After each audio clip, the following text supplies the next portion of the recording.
Pig and Pepper.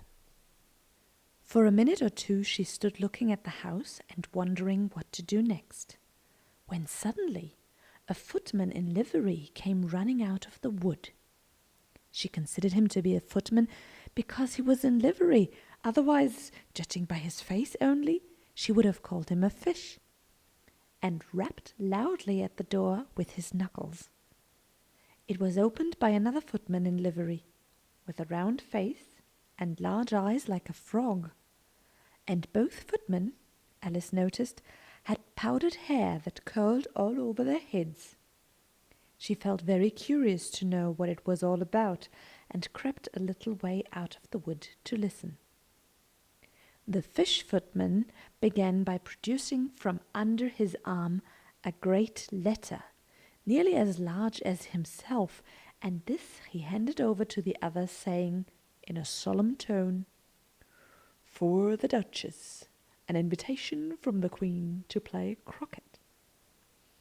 The frog footman repeated in the same solemn tone, only changing the order of the words a little, "From the Queen, an invitation for the Duchess to play croquet." Then they both bowed, and their curls got entangled together. Alice laughed so much at this that she had to run back into the wood for fear of their hearing her, and when she next peeped out, the fish footman was gone, and the other was sitting on the ground near the door, staring stupidly up into the sky. Alice went timidly up to the door and knocked. "There's no sort of use in knocking," said the footman, "and that for two reasons. First, because I'm on the same side of the door as you are. Secondly, because they are making such a noise inside, no one could possibly hear you." And certainly there was a most extraordinary noise going on within, a constant howling and sneezing, and every now and then a great crash, as if a dish or kettle had been broken to pieces. "Please, then," said Alice, "how am I to get in?" "There might be some sense in your knocking," the footman went on, without attending to her, "if we had the door between us. For instance, if you were inside, you might knock, and I could let you out, you know." He was looking up into the sky all the time he was speaking, and this Alice thought decidedly uncivil. "But perhaps he can't help it," she said to herself. "His eyes are so very nearly at the top of his head. But at any rate he might answer questions. How am I to get in?" she repeated aloud. "I shall sit here," the footman remarked, "till tomorrow." At this moment the door of the house opened, and a large plate came skimming out, straight at the footman's head. It just grazed his nose, and broke to pieces against one of the trees behind him. "Or next day, maybe," the footman continued in the same tone, exactly as if nothing had happened. "How am I to get in?" asked Alice again, in a louder tone. "Are you to get in at all?" said the footman. "That's the first question, you know." It was, no doubt, only Alice did not like to be told so. "It's really dreadful," she muttered to herself, "the way all the creatures argue. It's enough to drive one crazy." The footman seemed to think this a good opportunity for repeating his remark with variations. "I shall sit here," he said, "on and off, for days and days." "But what am I to do?" said Alice. "Anything you like," said the footman, and began whistling. "Oh, there is no use in talking to him," said Alice desperately. "He's perfectly idiotic." And she opened the door and went in.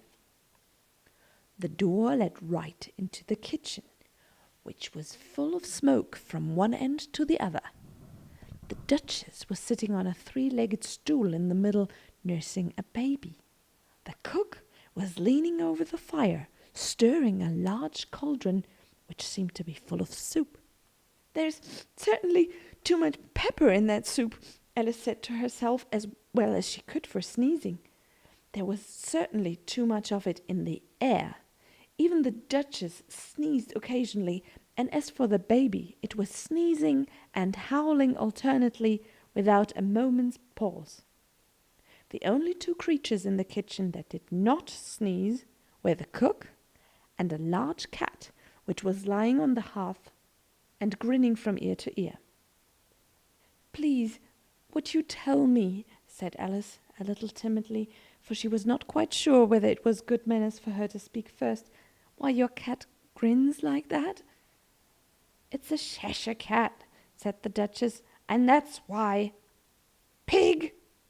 She said the last word with such sudden violence that Alice quite jumped, but she saw in another moment that it was addressed to the baby and not to her, so she took courage and went on again.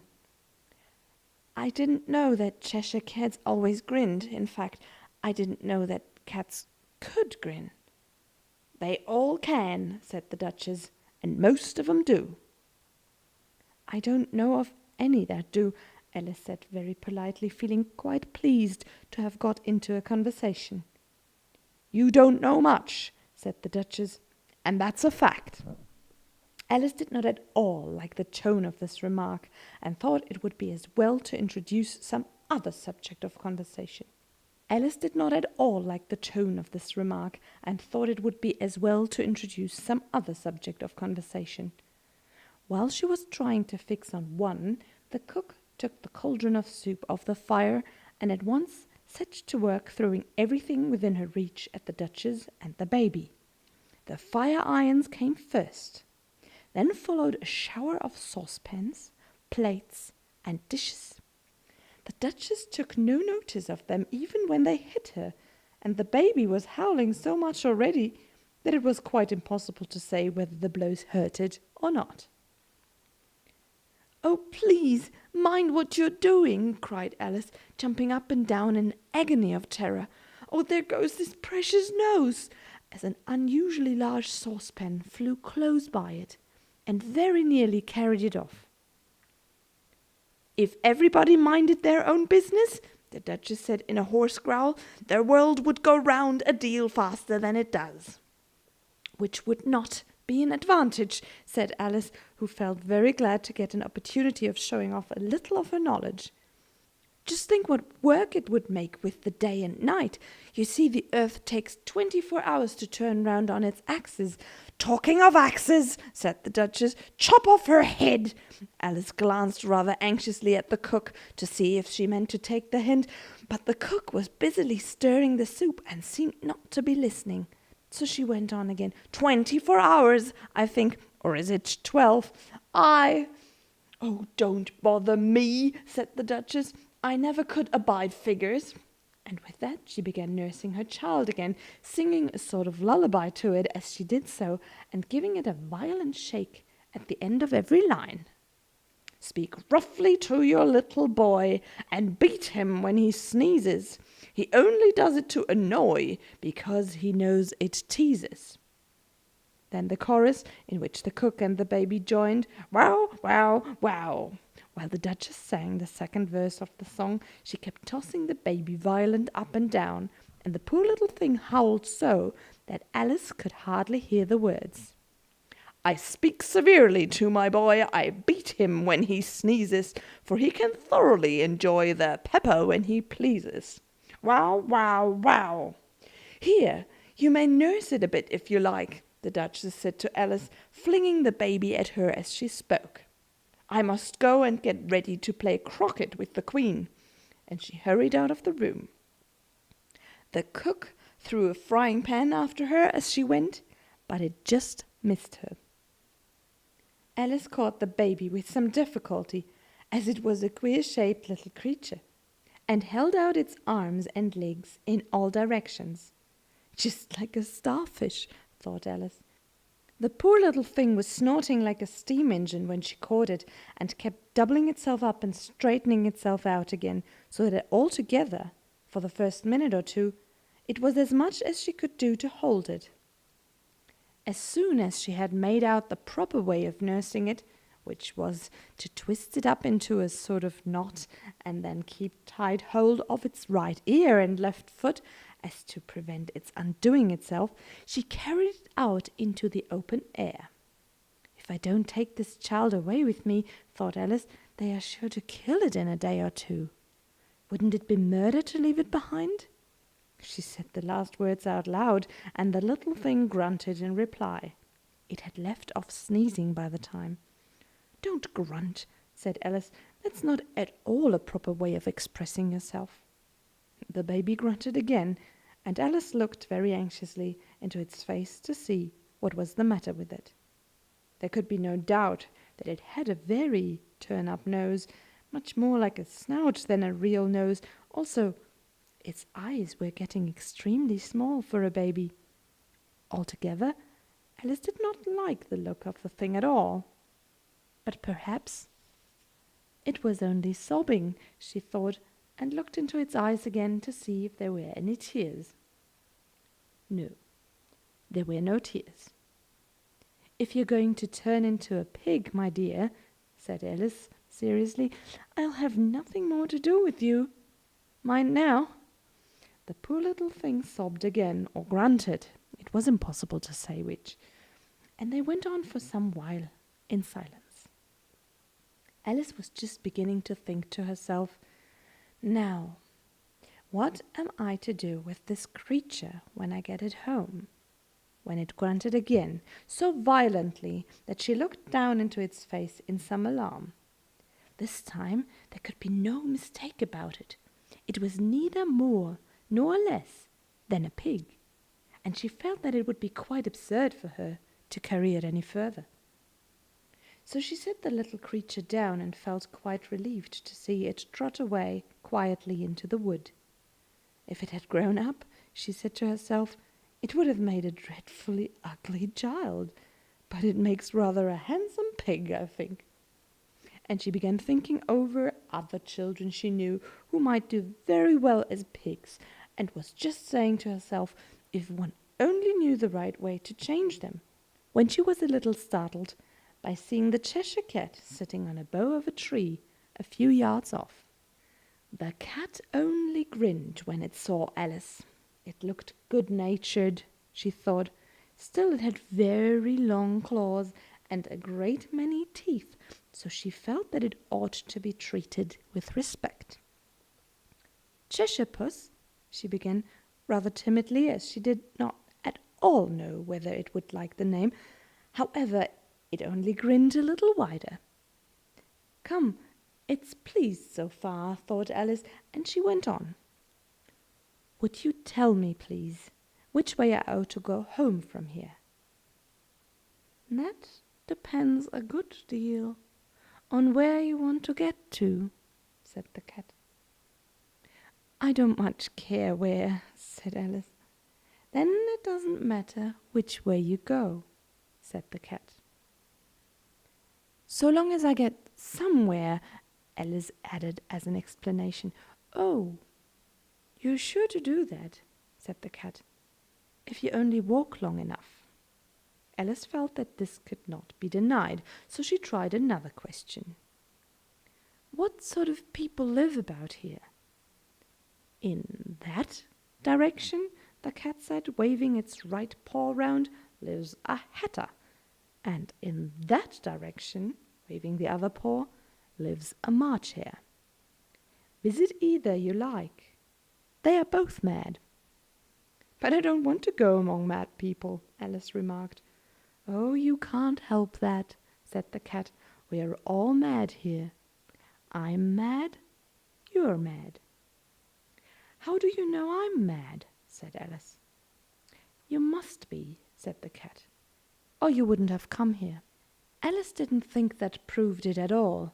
However, she went on. "And how do you know that you're mad?" "To begin with," said the cat, "a dog's not mad. You grant that?" "I suppose so," said Alice. "Well then," the cat went on, You see, a dog growls when it's angry and wags its tail when it's pleased. Now I growl when I'm pleased and wag my tail when I'm angry. Therefore, I'm mad." "I call it purring, not growling," said Alice. "Call it what you like," said the cat. "Do you play croquet with the Queen today?" "I should like it very much," said Alice, "but I haven't been invited yet." "You'll see me there," said the cat, and vanished. Alice was not so much surprised at this. She was getting so well used to queer things happening. While she was still looking at the place where it had been, it suddenly appeared again. "By the by, what become of the baby?" said the cat. "I'd nearly forgotten to ask." "It turned into a pig," Alice answered very quietly, just as if the cat had come back in a natural way. "I thought it would," said the cat, and vanished again. Alice waited a little, half expecting to see it again, but it did not appear, and after a minute or two she walked on in the direction in which the March Hare was said to live. "I've seen hatters before," she said to herself. "The March Hare will be much more interesting, and perhaps, as this is May, it won't be raving mad, at least not so mad as it was in March." And she said this. She looked up, and there was the cat again, sitting on a branch of a tree. "Did you say pig or fig?" said the cat. "I said pig," replied Alice, "and I wish you wouldn't keep appearing and vanishing so suddenly. You make one quite giddy." "All right," said the cat, and this time it vanished quite slowly, beginning with the end of the tail and ending with the grin, which remained some time after the rest of it had gone. "Well, I've often seen a cat without a grin," thought Alice, "but a grin without a cat? It's the most curious thing I ever saw in all my life." She had not gone much further before she came in sight of the house of the March Hare. She thought it must be the right house, because the chimneys were shaped like ears and the roof was thatched with fur. It was so large a house that she did not like to go nearer till she had nibbled some more of the left-hand bit of mushroom and raised herself to about 2 feet high.